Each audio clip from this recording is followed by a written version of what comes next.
This is Duke University.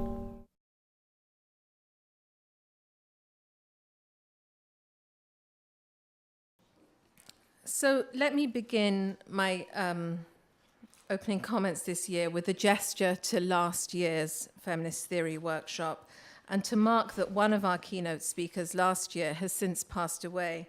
Jose Esteban Munoz was a good friend to many of you at this conference and at Duke more generally, where he received his PhD. And his passing was a huge loss to many of you personally, of course, and also to our field. Writing of Isaac Julian's film, Looking for Langston, he wrote, "Communal mourning, by its very nature, is an immensely complicated text to read, for we do not mourn just one lost object or other, but we also mourn as a whole, or put another way, as a contingent and temporary collection of fragments that is experiencing a loss of its parts, mourning for oneself, for one's community, for one's very history, a response to the heterosexist and corporate task-oriented mourning." In quoting and invoking Jose here, I am not trying to assume, I should say, any privileged role of friend. I knew Jose only a little.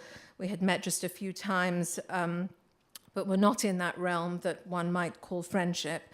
More colleagues. And in citing Jose, I think we can pose a question with Freud and Penelope Deutscher and Derrida on the issue of loss and mourning that is not necessarily marked by friendship. Deutscher, in the article provided as reading for the seminar, asks us to consider how mourning provokes the question of what the other we have lost has been to us. In reading Irigaray with Derrida, a question is posed concerning difference or sexual difference within the realm of friendship, and in particular in philosophies of friendship, as well as in various cultures of ritual mourning, when the injunction to mourn is often tied to the familial or the community injunction of lineage, inheritance, the consanguinal, many of which ironically enter the moments of academic deaths or rites of mourners, of firstborns, etc., in our less than modern profession, in which the private and public seep into each other in the structure of the homosocial. For Deutscher, reading Derrida and Irigaray together, an interruptive and generative entanglement on the nature of sexual difference, mourning, the homosocial, and the heterosexual recalls also an earlier point of engagement with the theorization of queer, or is it feminine, mourning and its challenge to ontology. In 1974, both Irigaray and Derrida wrote brilliant works on Antigone as mourner, when Derrida, through a reading of Hegel on Antigone with Jean Genet, produced a certain queer theory in Glas that was a deconstruction of the signature and the signatory. Deutscher's reading of the cannibalistic mourner, who, through Ferenczi and Freud and Klein and Abraham and Torok, and eventually through Derrida, offers a haunted notion of the subject, a hauntology, as it would become in Spectres of Marx, that fails to fully ingest a lost object and thus cannot be nourished as self-contained ego, that fetishistically ingest a lost object that cannot be nourished as self-contained ego through death. An ethics of alterity in which the ego is usefully, even if depressively, impoverished, provides an alternative to the masculine as self-same, an encryption of the other that sticks in the throat, that emerges in language to edge against the ontology of oneness while marking the singularity of the other. This thinking of an ontology that cracks the contours of being as self-same, that dominates modern Western philosophy, enters also the thinking of Karen Barad in her essay on touching, which similarly engages the sensation of a certain greeting of the stranger within, and a thinking of the materiality of entering another as a model for questioning the self-same, where the affective and the scientific inevitably bleed into each other in a way that she figures as queer, and electrons become onanistic perversions that eventually eliminate perversion. Each individual, she puts individual in scare quotes, always already includes all possible interactions with itself. through all virtual others. Through Haraway, she asks, whom and what do we touch when we touch electrons? Like failed cannibalistic mourning, in which one swallows but cannot ingest another in a way that maintains a singularity of the other for which one is responsible, touch for Barad is scientifically an instance in which each of us is constituted as responsible for the other, as being in touch with the other. Like Deutscher, through Derrida and Irigaray, Barad thinks through Derrida, Levinas, and quantum physics, responsibility to the other is an instance of ethics. As she writes, quote, ethics is an integral part of the diffraction, ongoing differentiating patterns of worlding, not a superimposing of human values and the ontology of the world. For her, then, it is the inhuman that helps us understand what responsibility entails, because matter is shot through with alterity, an alterity that is demanding of responsibility and a longing for a sense of justice to come. In understanding this question of matter and alterity from Barad, and mourning as interruptive of lineage, but similarly demanding of responsibility, we can see the complexity of Alondra Nelson's configuration of genetic root-seeking, the genealogical logic of diaspora, and the uses of science in history-making, genetic kinship, and biomedical identity, to use Joseph Dumit's terms she invokes. Nelson's study separates out the affective dimensions of the scientific tests, which are less than definitive on the issue of the geographical origin that is marketed as the desirable object of knowledge. Science then put into the service of a determination of race linked to place raises crucial questions around scale and what this means for an understanding of the complexity of race as scientific fact, as racial epidermal schema, as economic determinant, as genocidal instrument, as system of identification, as kinship pattern, and importantly for Nelson, as affiliative self-fashioning that contributes to an idea of communities of obligation configured through scale, sight, and subjectification, she says. If the affiliative potential of failed cannibalism and electrons open the subject to affiliation beyond filiation through an ethics of alterity, the genetic genealogical testing opens up affiliative relations through the Podge project of definitive self-fashioning that takes no account of the different meanings of race and their diverse implications for scale. Addressing the story of race through genealogy, through reading these articles together, we see too how the question of species always implicitly references a question of sexual difference, and not only through its reproductive and genealogical implications. Reading the basically benign desires of Alondra Nelson's root seekers next to Karen Engel's work on wartime rape and the category of genocidal rape draws attention to the risks of working within an affiliative imaginary that asserts sameness at the expense of difference. In Nelson's subject, the search for uniqueness, identity, roots, and individuality ironically leads to the loss of singularity as one becomes, on a different philosophical and ideological level, one of a self-same group who may, for example, seek the status of exemplar through the metonymy of the flag that seems to have implications both for the past and for futurity. Potentially, one can see the seeds there of genocidal logic, even as impurity on the level of DNA testing seems to be an inevitable function of the results of the testing. But nonetheless, within the story of impurity lies still an idea of pure origin, even as that is complicated by histories too, of course, of sexual violence, of illicit desire, and the confused history of miscegenation laws. Engel's work on rape in wartime, and specifically in the language of genocidal rape in Bosnia and Herzegovina, demonstrates too the manner in which rape, and indeed sex, continues to be understood as forced impregnation among some feminist debates. So debates among feminists existed and continue to exist around how rape should be defined, the status of women as victims and as perpetrators of of violence, with no room for something beyond that binary, and the question of whether rape on each side was qualitatively different or not, one systematic or even genocidal, the other more akin to understanding rape in war historically as working in the same fashion on all sides. Engels shows how the feminist debate had unintentioned consequences of reinforcing ethnic differences, such that, for example, any sex between people on different sides became understood as genocidal and as rape, diminishing women's sexual and political agency and what she calls, quote, degendering sexual violence, understanding rape only as sex and not as an instrument of violence or sexual oppression, when she suggests it is actually all of these, even if the inverse is not true.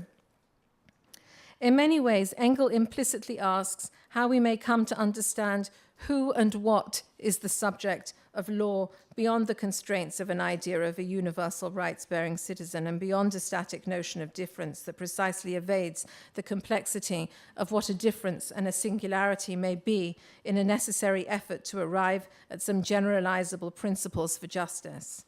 A singularity, then, that emerges with and against the generalizable, that demands a different ethics of alterity, and an understanding of justice. Perhaps an alternative form of hauntology that allows us to think with and against those we fail to cannibalize will allow us to continue to understand singularity of a certain kind of work encrypted in a name under erasure. Jose Munoz, Antoinette Fouque, Stuart Hall, to mention some of those who we might understand in an affiliation of the with and against. I want now to turn to my introduction today of Penelope Deutscher, who is going to speak to us about sexual difference and the death penalty, and particularly death penalty seminars of Derrida. Penelope is the author of 4 books and many articles, and each consider a terrain of thought made possible through thinking with Sedgwick, Butler, Le Duff, Kaufman, Irigaray, Derrida, Beauvoir. She brings a form of deconstructive reading to all of them, consistently thinking with and against. Yielding Gender from 1997 asks us to consider the problem of an idea of instability and its limitation in understanding the contradictory meanings of the term woman in the history of Western philosophy. She draws out how gender and heterosexual normativity operate on the strength of the ambiguity of their definition, not their coherence.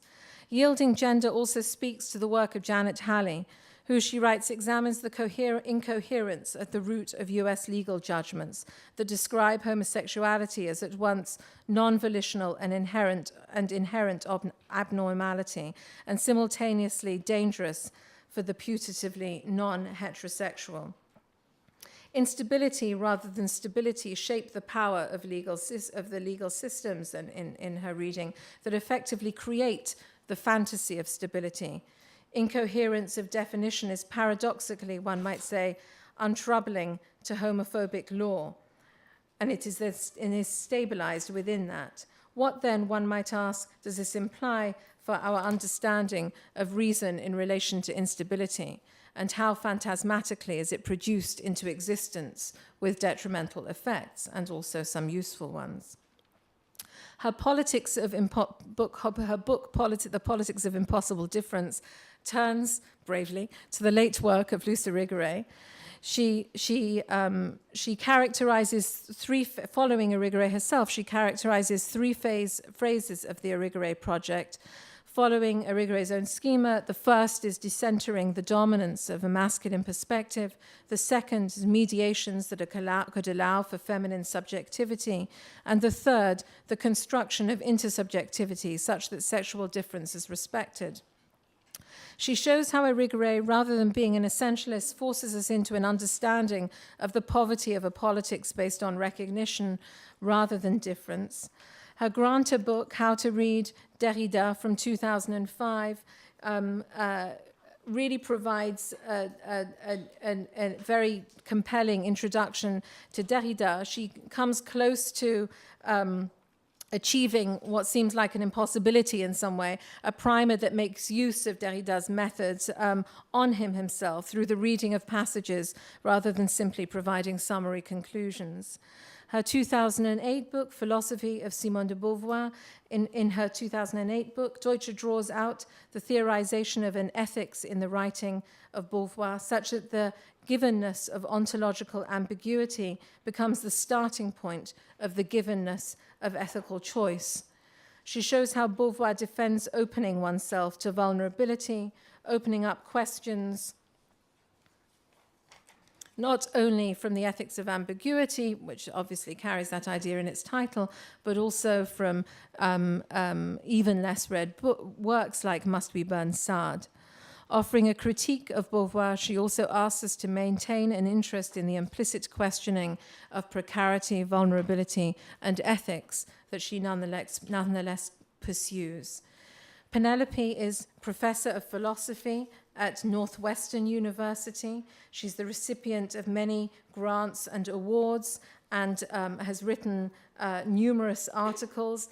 Please join me in welcoming her today. The title of Penelope's talk is This Death Which Is Not Won, and please invite her with me to begin the proceedings of the 8th Annual Feminist Theory Workshop.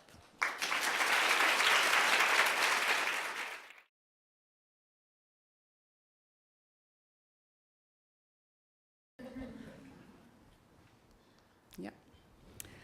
Okay, here we go.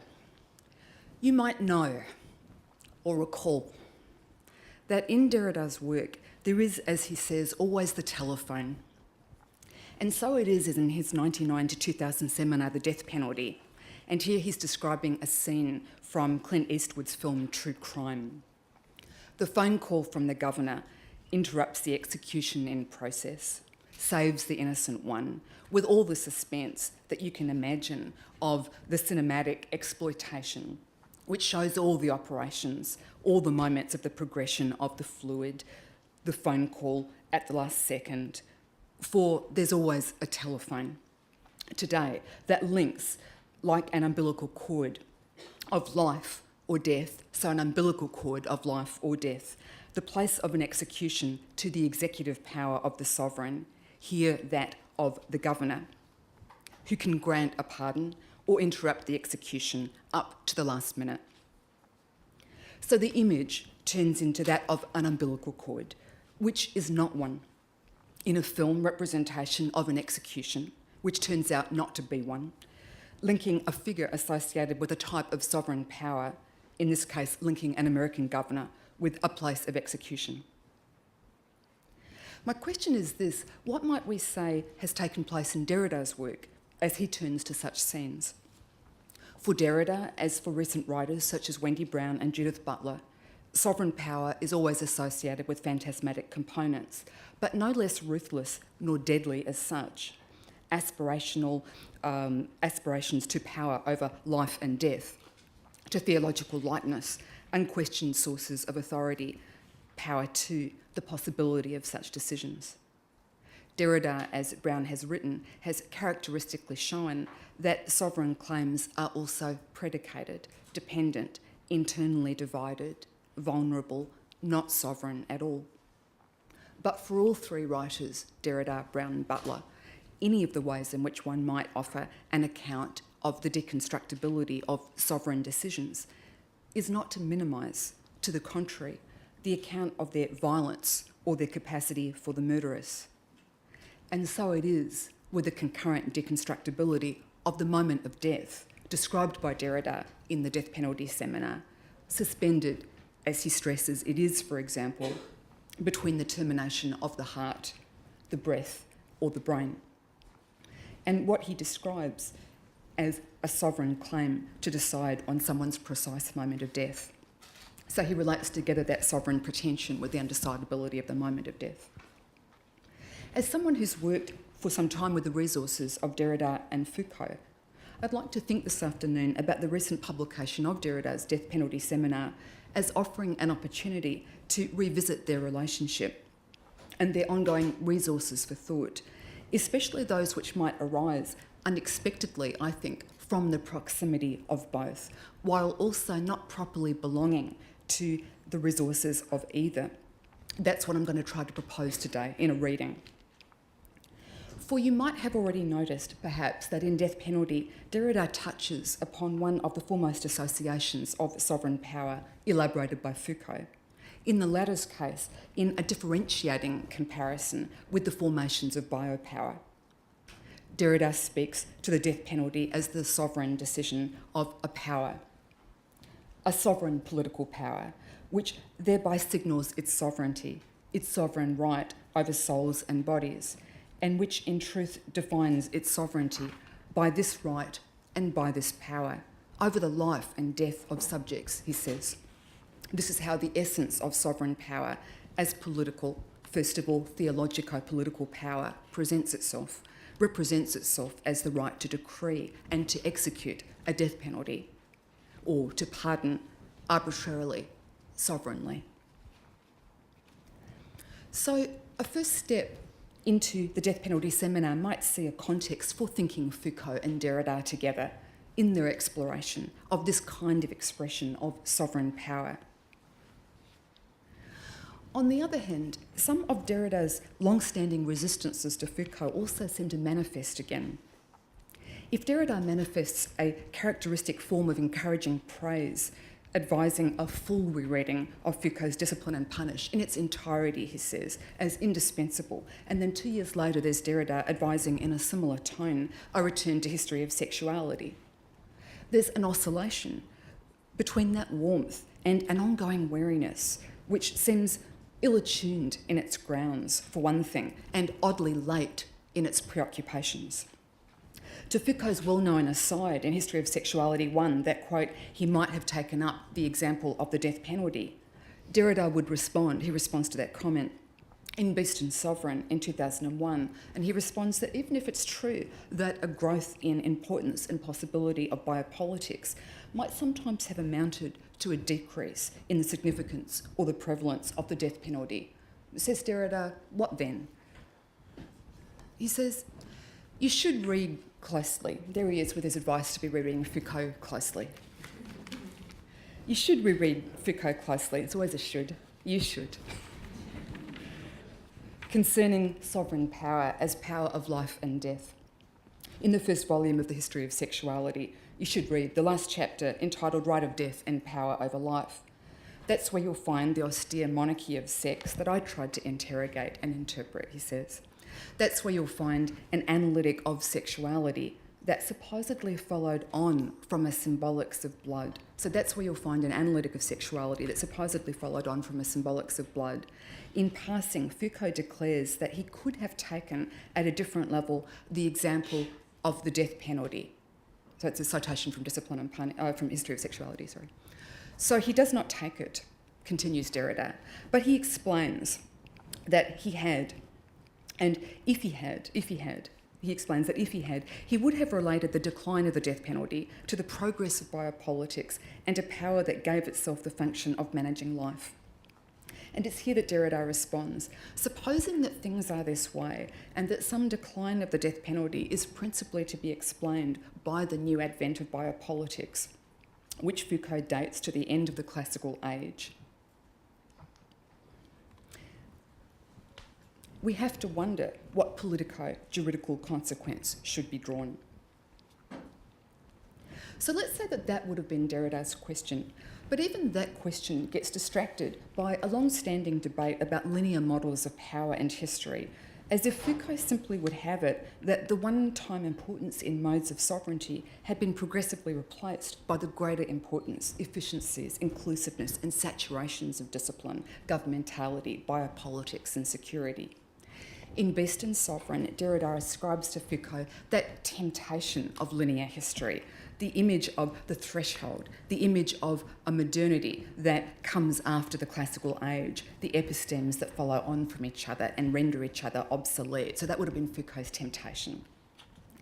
And this is one of a number of remarks leaving one inclined to say that Derrida, so typically an attentive reader, often missed Foucault and his encounters with him. for Foucault is also thwarting those same linearities, as even Derrida partly acknowledges. So there's a willfulness in resorting to the least interesting conversation, you might say. The least interesting conversation available, not to mention the point that Derrida also seems to be running so terribly late for Foucault, engaging History of Sexuality's Monarchy of Sex in 1988, and even then not mentioning Foucault's contributions to the specificity of modern politics or biopolitics till 2001, and then not recommending readings of Discipline and Punish till 1999. And then in 2001, referring to a Foucauldian problem of epistemes that follow on from each other, as if rendering each other obsolete, as if that would be the primary debate we'd be having with Foucault, say, in 2001. And all of that would be to miss then the greater complexity of Foucault's articulations of modern sovereignty. Let's say as a problem of survival, of a terminology that Derrida might have been interested in its relationship with the biopolitical, sometimes that of a paradoxical relationship, sometimes that of the counterpart, the underside, penetration, persistence, living on.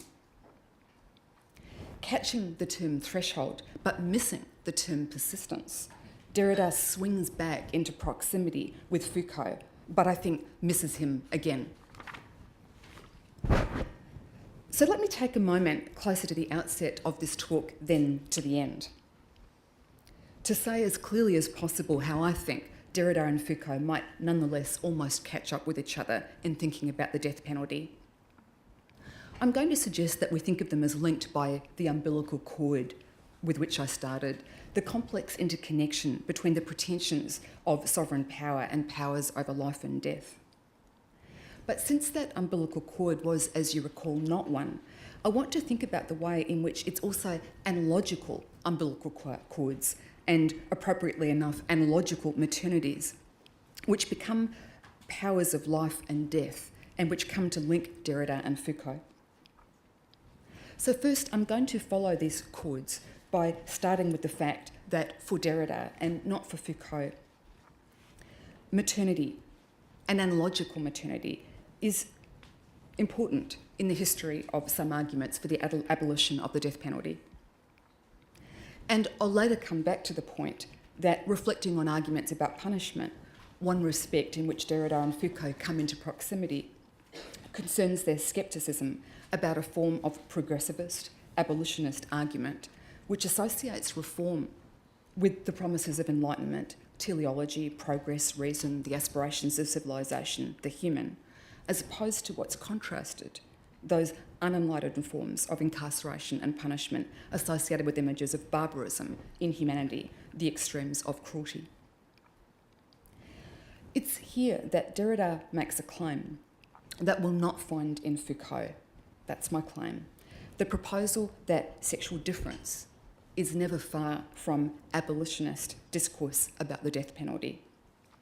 As he says in the opening seminar of death penalty, a woman will come to remind us of one of the sexual differences in this truth of the death penalty. And that's so for him in a number of respects. Among them, Derrida will direct interest to a number of confrontations between maternity and the death penalty, instances of aversion to the execution of pregnant women. He mentions a point on which signatories to UN treaties have been able to agree, disagreeing as they otherwise did on circumstances under which the death penalty might be opposed, yet with various exceptions always, he stresses. But the exception to the exceptions, says Derrida, the exception to the exceptions has been the execution of pregnant women. And Derrida's commentary here is that it was recommended that the execution of pregnant women be avoided, even where the death penalty was still in force, and everyone joined in this consensus, as if the point were to avoid the horror of this double penalty that would take an innocent life and sacrifice one more life, a life to come in the womb of the guilty mother. Finding maternities and sexual differences, Derrida will look at aversions to deaths associated with maternity. He'll mention also a 1901 elimination of the death penalty for mothers guilty of infanticide. He'll explore genderings of the guillotine, the daughter become prostitute, then an old woman, a reformed repudiator of execution. It's an image, in fact, of self-improvement from Victor Hugo. I'll stay in Australian. Hugo. She wants to lead a better life. This is Hugo speaking of the guillotine. She wants to lead a better life. She who had prostituted herself. She's ashamed of her own profession. She wants to lose her sordid name. Derrida explores the intermittent gendering also of abolitionist concern, depictions of a relentless, cold, uncompassionate, machinic application of the law, resisted by a tender and empathising sympathy, which might be given feminine connotations, douce, gentler, more compassionate. Some traces are found in Badante's writing on abolition.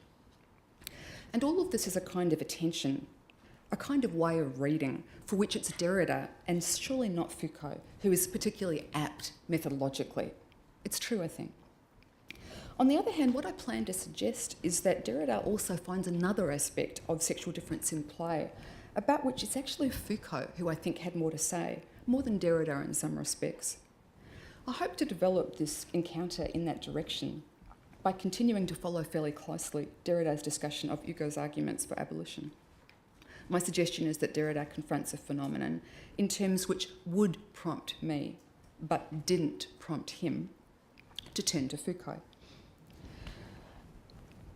Not just any Foucault, not the Foucaults he did turn to, but the biopolitical Foucault, the Foucault of population and nations, of the administration of life, of birthright, of marsupial mothers, of societies which must be defended, of the conduct of reproduction, of multi-corporeal governmentalities, seen when mothers' bodies could enfold promises of life, but also mortal risk, not just to individual lives, but concurrently to the futures they've been considered to enfold, those of peoples and nations.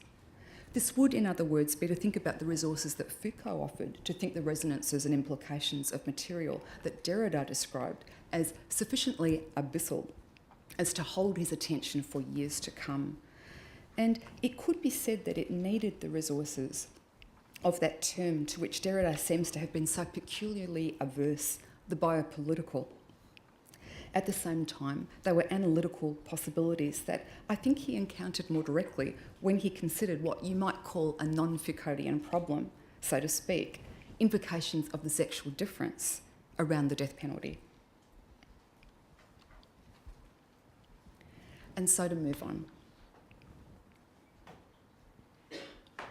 I don't need to tell you, I'm sure, that in Derrida's work there's nothing simple about an analogy. And among the abolitionist writings that he discusses in Death Penalty, I want to look at the analogically saturated images from Hugo, whose ideals of fraternity Derrida had discussed in his 88th seminar published as Politics of Friendship. There, Derrida had presented Hugo's image of fraternity as conjoined to an image of the embryo of Europe, ready to expand into the world and the future. It's an imagery which reappears in Hugo's strenuous opposition to the death penalty, an opposition which reaffirmed those distinctions between barbarism and civilization, the hierarchy of peoples, just as much to hand when Hugo spoke of France and its potential as the embryo for globalist expansion. For the death penalty was being presented by abolitionist Hugo as thwarting all the principles he evoked of French progress, as when he wrote in 1829, "At the present time, the death penalty is already outside Paris. To leave Paris is to leave civilization. The infamous machine will leave France," it's the guillotine, of course. "Let it go seek hospitality elsewhere, from some barbaric people, not from Turkey, which is becoming civilised. Not from the savages, who will not want it. But let it descend a few more steps on the ladder of civilisation. Let it go to Spain or Russia." Did the spirit of progress then not dictate the declaration that he made? This is his own gambit, that the days of the hangman were over. And since civilisation amounted to a series of progressive transformations, the vault of the future society will not collapse from not having this hideous keystone, he said. To the contrary, Hugo imagined a light, finally penetrating the penal code so that, to return to that theme developed by Foucault in Discipline and Punish, crime could finally be seen as a matter of illness, amenable to cure. With new principles of individual and social health, conjoining ideals of progress and freedom with the identification of crime as malady, this illness, writes Hugo, will have its doctors, who will replace your judges. So that's Derrida discussing Hugo, but material that Foucault could have taken up so nicely. So perhaps it's not surprising then that according to this imagery, when an abolitionist spirit was associated with the development of civilization and with the genetic, it was associated with the progress of life, with organic process, with the development of a seed. With Derrida pointing out that Hugo attributes this lifelike progress with a right to life, as if this progress had its own life claims on those who would impede it. And that's one kind of rhetorical support that Hugo gave to abolitionism, and another was a fundamental right to life, the principle invoked by Hugo of the inviolability of human life. That was a second kind of support. But there was a third support to which Hugo appeals, and it's here that the gendering manifests itself most obviously, that of, in many senses, a woman who's not one. Hugo invites us to think about how a woman can sometimes be a conscience. For example, the execution of a woman is particularly abhorrent, he says, so much so that it starkly brings into view the barbarism, the retarded state of the civilization tolerating it, and any death penalty. This is the sense in which women, for Hugo, are calls to conscience. There's the conscience reminding us of the principles of life, and there's a principle and technique of life which women simply constitute, which they are, and they're both of those things. They become both of those things for Hugo. So interesting here is the overlap of the death penalty, which here is serving to divide peoples into high and low, and the analogical status of women. They also take on a kind of vitality from a biopolitical perspective. They're figures not just of the moral conscience of progress, but also of its procreation. They're both literal and they're figural. They are rendered, one wants to say literally, reproductively vital, not only in Hugo's imagery, to France, to its expansion, to colonialism, to the future of Europe, in a coincidence of the dissemination of reproductive life, the life of populations, national futures, progress, civilization, its qualities of compassion, all associated with the embryo of peoples. Now, let me just take one step back into Foucault again.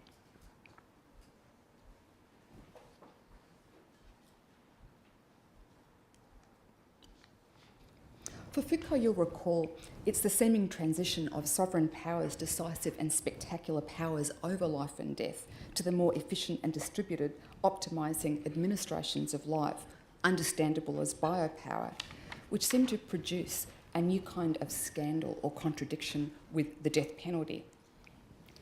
But if, as he says, there have been times when, in conjunction, fewer and fewer die on the scaffold, Foucault invited us to exchange the explanation in terms of a new awakening of humanitarian feelings, whose discourse is certainly omnipresent, for a recognition of new distributions and techniques of power which proliferate in relation to a new governmental object, ensuring, sustaining, multiplying life. Moreover, he was the first to say, and did say at the outset of this discussion and consistently, it might also be that such biopolitical techniques don't stimulate a decrease in execution, given that they've also been associable with killing, massacre, war, and genocide. Those might even proliferate in biopolitical contexts, but where they do so, then these would be characteristically associated with new modes, new justifications, not necessarily the exercise of sovereign right, but rather new life, order, defence, principles of safeguarding, principles of well-being, principles of health. And this, in fact, is the point about which Foucault had commented that he might have chosen the example of the death penalty. So that was the nature of that remark, to make that point.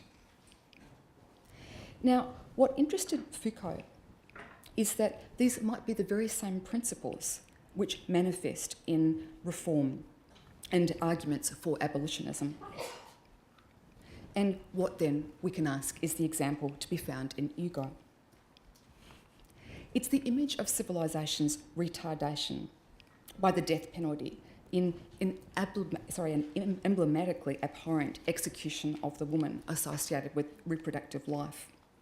That woman whose reproductivity has become a concurrently literal and symbolic figure, a figure of vitality, of well-being, of growth, the very principle of life and expansion for the future of France, Europe, colonialism.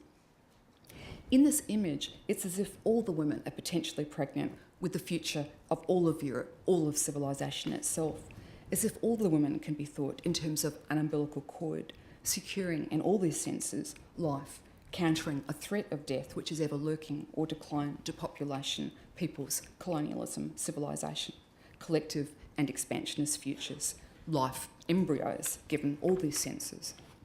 Populations, collective, national, were here being encompassed in the corporeal space of the reproductive woman. And that reproductive woman is, I think, importantly nameless. And so here's Hugo. A frightening question is posed. A woman named. What does the name matter? A woman is condemned to death. Now, let us examine this. Shoot a woman. Shooting a man. That's understandable. Man to man, these things are done. That's, of course, not his view, but he's arguing from the point of hyperbole that the woman's the emblem of the worst of it. You might shoot a man. Shooting a man, these things are done. It's in the order of things, not in the natural order, but it's in the social order. But shooting a woman. It's Derrida, not Foucault, discussing Hugo on this point in Death Penalty.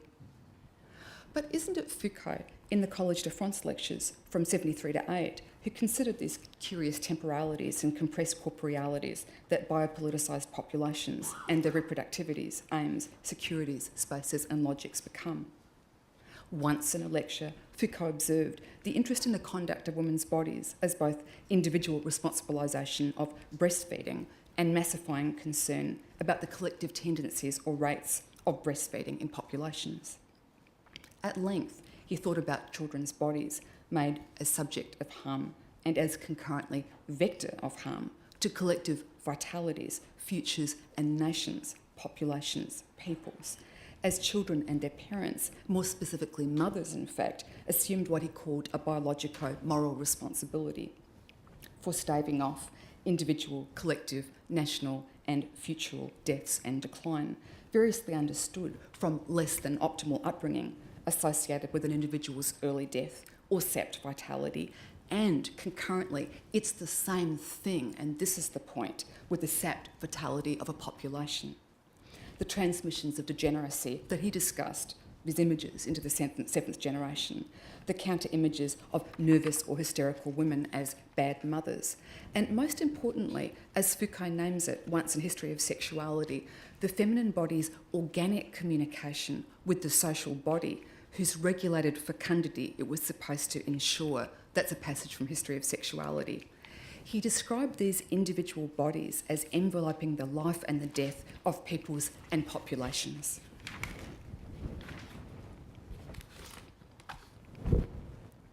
But it's for Derrida that there's a question here, as there's not for Foucault, the one that Derrida described as worthy of commentary for years to come, so much so that economic considerations would oblige him to do no more than cite it.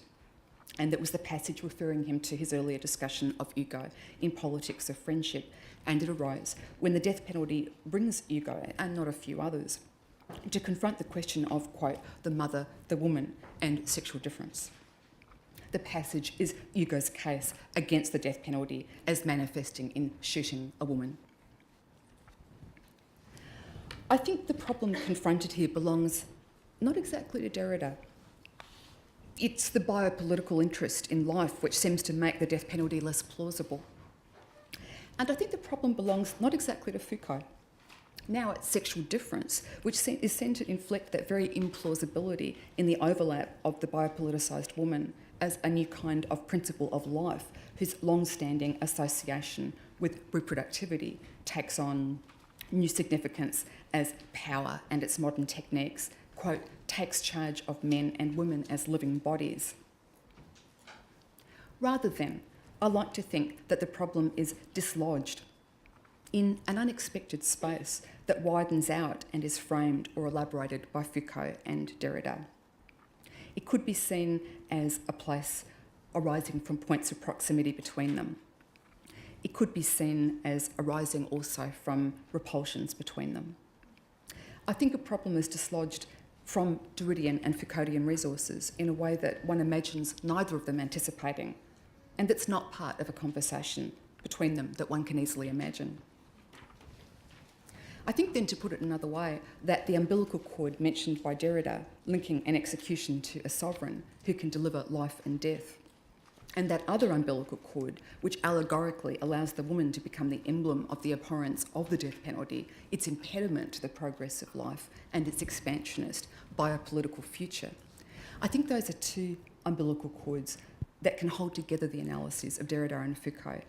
And I'll just say, if you're tired and know that there's a lot to come, and already that seems enough, that actually is the argument, and you could stop there.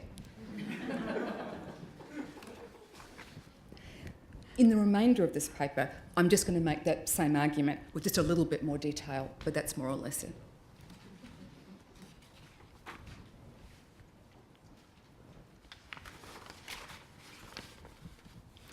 In a number of publications and projects around a 6-year period from 94 on, a phenomenon seemed to occur in Derrida's work. As texts and contexts such as politics and friendship, beast and sovereign, rogues, lectures given, and so on, considered images of political sovereignty, they tended to comment on the importance of sexual difference. So as he talked about political sovereignty through this period, he often talked about sexual difference, or he mentioned it, he cited it.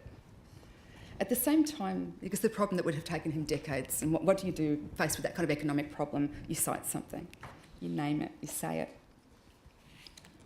So the problem of sexual difference is there, and at the same time, reiterated as they are in these comments about voyant and visors, the sex of animals, all of these comments always seem to meet a stall. So there's a countering. There's a kind of complication of sexual difference that's obviously hovering, even haunting, these accounts of sovereignty, rogues, wolves, and political friendships. But this sexual difference is, as a theoretical articulation, I'll say now, surely not one. An intervention which at best is taking place by not quite taking place. But in fact, there's another aspect hovering through Derrida's reflections on political sovereignty, a recurring speculation about the role of analogy.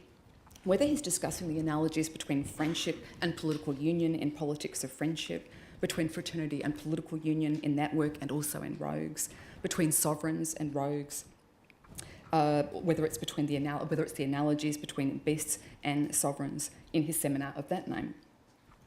If sovereignty becomes a problem for Derrida, calling somehow to sexual difference, it also becomes a problem of analogy. And it becomes a problem of analogy as a problem. Now, again, I don't need to tell you that he's repeatedly interrogating the status of any possible literality versus the analogical. For some of you, that just goes without saying, I know, but particularly in Politics of Friendship, Derrida formulates one outcome from that use of analogy. With respect to fraternal images of political association, such as the collective political sovereignty formed by those who participate in constituted political associations, those formed by virtue of birth or natural right. Derrida notes of the image of fraternity that the brothers' bonds are avowed as non-literal, and yet at the same time as more literal or pseudo-literal than is entirely avowed. The bond of fraternity uniting citizens therefore takes on both a concurrently pseudo-metaphorical and pseudo-literal status. If the image makes those forming a political body like brothers, we're to understand that this is a fraternity beyond fraternity, a fraternity without fraternity, he notes, literal, strict, genealogical, masculine, and so on. Yet as Derrida comments in Politics and again in Rogues, the figure can't pretend to be entirely figurative because it specifically doesn't include the sisters, the daughters or the mothers, and historically served to exclude them, often violently. And if fraternity is merely a figure, surely the sister ought to be able to offer a case of the brother perfectly well. But in the tradition of political association and thought, the sister's not considered substitutable, let alone substituted, for the brother. So their very exclusion is calling uneasy attention to the concurrently pseudo-literal and pseudo-metaphorical status of fraternity. So this is from Rogues. In fraternalism or brotherhoods, in the confraternal or fraternising community, what is privileged is at once the masculine authority of the brother, who is also a son, a husband, a father, genealogy, family, birth, autochthony, and the nation.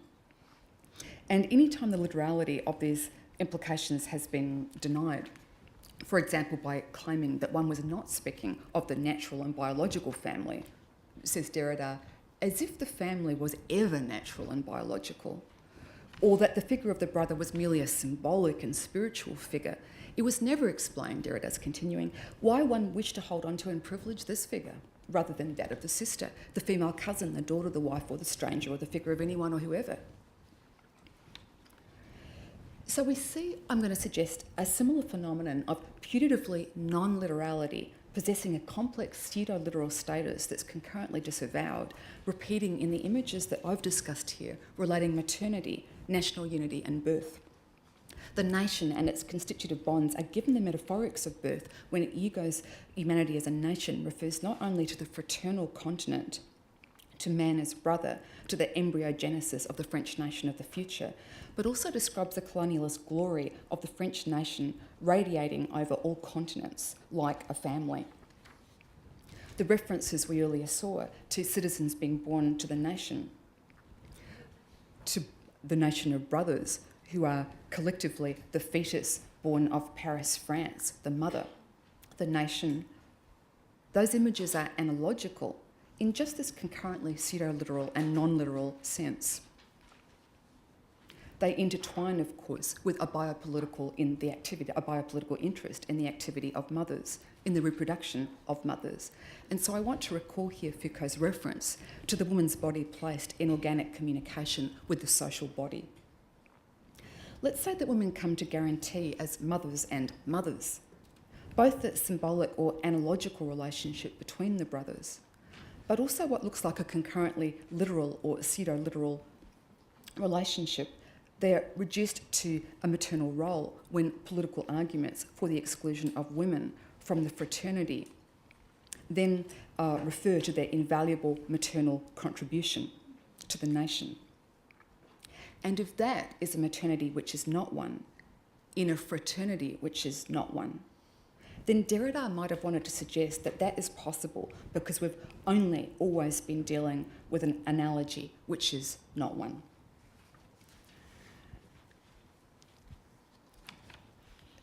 So to begin to sum it up, what you've heard today is the background against which I would hope to situate just one aspect of Derrida's death penalty seminar. I'd mentioned my interest in spaces that widen out perhaps through the forces of mutual repulsion at points where Foucault and Derrida seem almost to touch.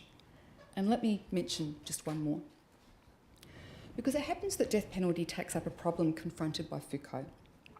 When Derrida turns to think of a sovereign power, not just associated with the right to take life and dispose of bodies, but also a form of sovereignty which may abolish the death penalty, yet retain the right, perhaps all the more vigorously, to send populations to war or to wage forms of civil war, or retain the means to impose putatively less cruel and more compassionate forms of the death penalty, forms that Derrida will call anaesthetised death penalties. Arriving at a parallel point in the midst of the divergences on how to theorise, let's say, subjects, sovereigns, teletechnologies, I mentioned that they share their scepticism about the particular forms of aspiration to progress, enlightenment, science, compassion and humanism evoked by Hugo, which might manifest in arguments for reforms of punishment understood as brutal or barbaric, inhuman or unenlightened. Foucault had seen in the modern truth-seeking enlightened subject who understands that crime and madness are matters of health, just one of the vital links in the far more extensive techniques and possibilities for correction, adjustment, self-adjustment, and he argues even indirect murder, stimulated by the broader, inclusive and extensive networks of discipline, normalisation, gritting, self-surveillance and the biopolitical. Those sceptical readings meet somehow, or they come pretty close, in the reference of both to Beccaria, the abolitionist of the 18th century, with Derrida, and legal theorist, with Derrida pointing out that Beccaria's argument for abolition, foregrounded as less cruel and more human, was in fact an argument for an alternative. The alternative to the death penalty was lifelong imprisonment, and even Beccaria concurrently names that as, from a different perspective, crueler in fact, but also as operating more effectively, he says, as a deterrent, given that all would be conscious that the prisoner's fate is, as he saw it, worse than death. Representation, therefore, can be more terrifying than death, and he says that this representation is more terrifying than death, the image of perpetual incarceration. One must choose, he says, the least cruel means that will act on the body of the criminal. And that means to choose what will, at the same time, leave the most lasting impression on the minds of the people. So again, it's an argument against the death penalty. He's saying one must choose the least cruel means, the least cruel in terms of acting on the body of the criminal, but one must choose the means that's going to leave the most lasting impression on the minds of the people. And perhaps catching each other for just one moment, this is the very same point that finds itself cited by both Foucault in Discipline and Punish and Derrida in the death penalty.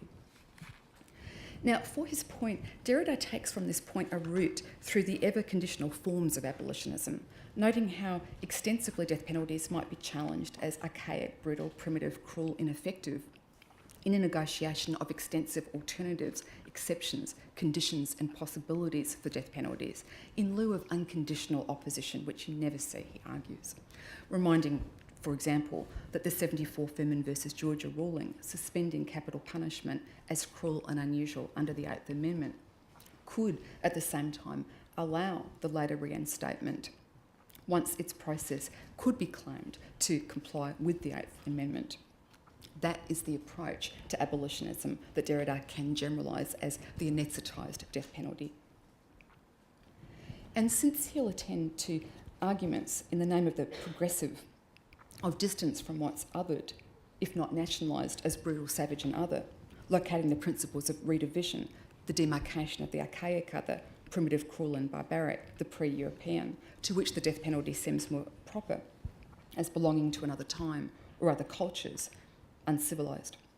All those representations just as easily intertwined, he stresses, with the very justifications for colonialism and war that you might think that oppose, but to the contrary is his point. And so, says Derrida, different variations of the death penalty manifest with abolitionism, and precisely in the name of civilisation.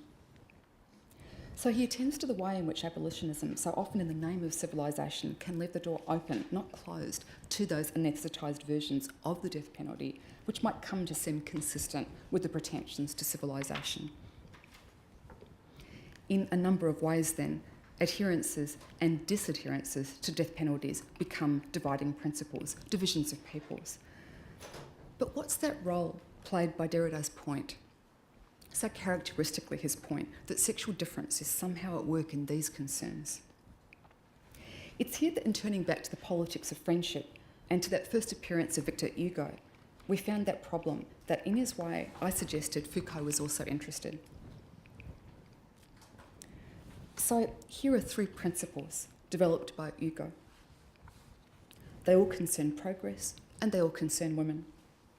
First principle, fraternity.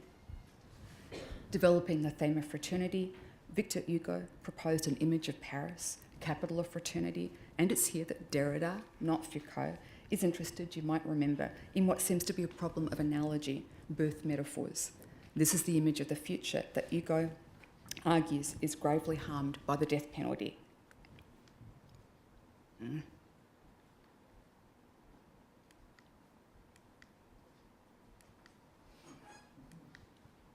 Yes. It is certain that the French Revolution is a beginning. Take note of this word, birth.